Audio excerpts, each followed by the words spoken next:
Welcome to another edition of the Dr. Mark Foster radio show from the Mark Foster Network at markfoster.net. Today's program will follow closely from the previous program, which dealt with the subject of critical realism, which again is a philosophy that was developed by a British fellow named Roy Bhaskar. If you have not yet listened to that program, I would encourage you to stop this program now and go back and listen to that program first.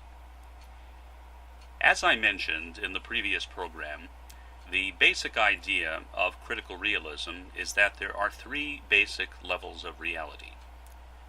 There is the real, the actual, and the empirical. The real, the underlying mechanisms which are not directly observable, the actual, which are the events that are produced by those mechanisms, and the empirical, which is the position of the observer who observes the actual and then speculates upon the real.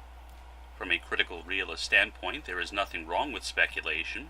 In fact, I would say that anything that we talk about that we cannot directly observe, such as gravity, such as strings, such as multiple dimensions, such as human nature, is inevitably a speculation. So now we'll go ahead and take that idea and carry it forward into a discussion of autism. Let me mention first that when I personally was re-diagnosed as being an autistic several years ago, I immediately was drawn to the anti-cure movement, the pro-neurodiversity movement, a movement which basically advocates that although autistics should be given assistance, the idea of curing autism is almost the same as a kind of eugenics. And for some reason, I bought into that idea at the time. After reflection and meditation, after drawing closer to God, after discovering the individual whom I believe to be my guardian angel, Sultan Bahu, in meditation, I began to change that idea. And I recognized that autism is ultimately a malady of the heart. And what I found is that as I practiced meditation more, as my prayer life became much deeper than it ever had been before, that many of the symptoms of autism began to go away. I became much more empathetic.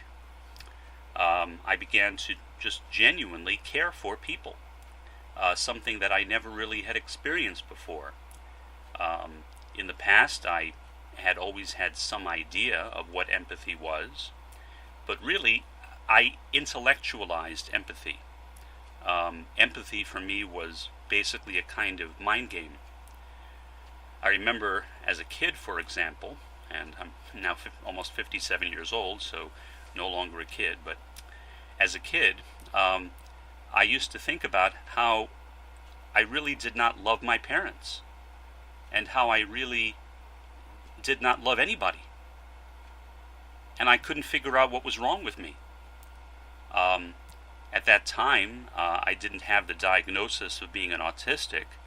I was diagnosed incorrectly as being schizophrenic with childhood schizophrenia, which unfortunately is how most autistics of my generation were generally diagnosed.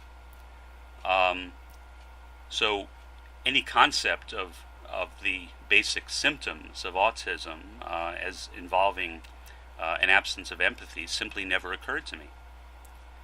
But all of a sudden, I began to feel empathetic. Not only that, I began to just care for everybody. My way of interrelating with people changed. In the past, I used to call myself very cerebral. I guess a kind of left brain. And I suppose I still am primarily a left brain sort of person. But the right side of my brain, in a manner of speaking, has become much more active than it was in the past.